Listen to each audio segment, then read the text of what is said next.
欢迎收看活菜谱。今天我们来做京酱肉丝，这道菜酱香浓郁，肉丝滑嫩，和大葱一起食用，口感更为丰富。首先，我们将一块500克的里脊肉先切片，再切丝，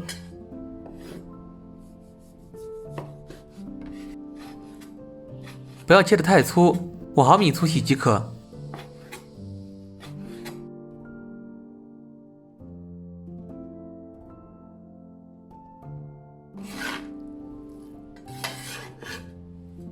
盐2克，生抽3毫升，蚝油5毫升，打一个鸡蛋，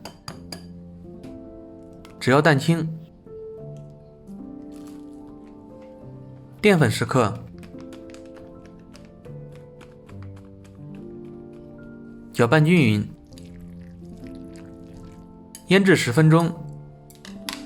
将洗净的大葱切成均匀的小段，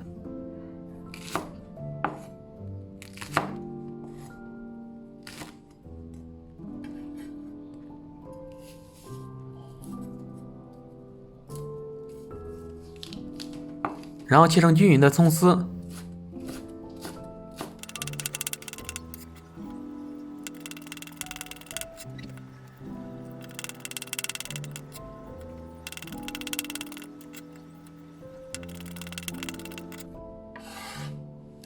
再切一张洗净的豆腐皮，将豆腐皮切成均匀的正方形小块，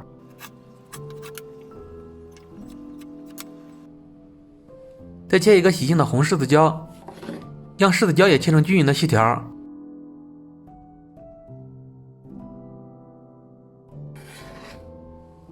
起锅，锅热后倒油，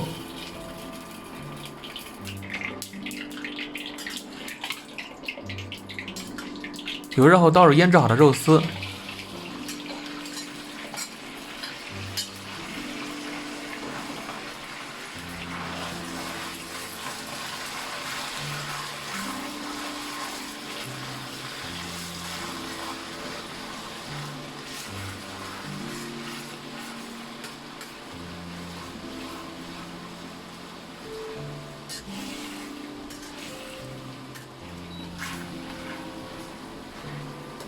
等到肉丝完全定型后，控油捞出。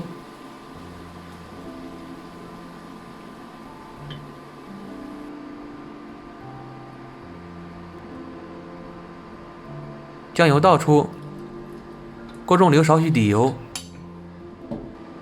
加入甜面酱10克，翻炒均匀。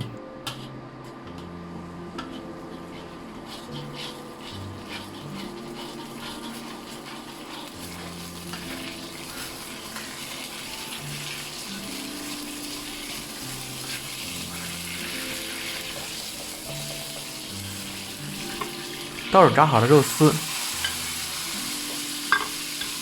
加清水适量，翻炒均匀。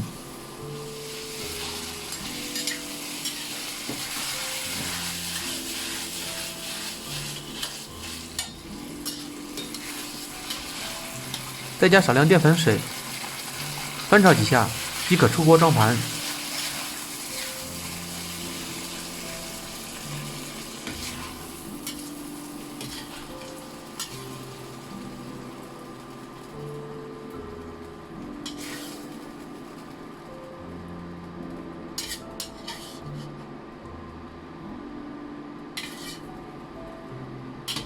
酱香浓郁、肉丝滑嫩的京酱肉丝就做好了，招待客人特有面子。下面总结一下制作京酱肉丝的注意事项： 1. 肉丝不要切得太粗，细的肉丝口感更好。 2. 腌肉的时间不能省去，为了肉丝更加入味。 3. 肉丝入锅前先热锅，锅热后再加油，这样肉丝才不会粘锅。 4. 肉丝不用一条一条的下锅，直接倒进去就行。喜欢的朋友可以照这个方法试着做一做，有什么问题大家可以在视频下方留言和我交流，也欢迎大家点赞、转发、收藏、订阅活菜谱，每天学会一道菜。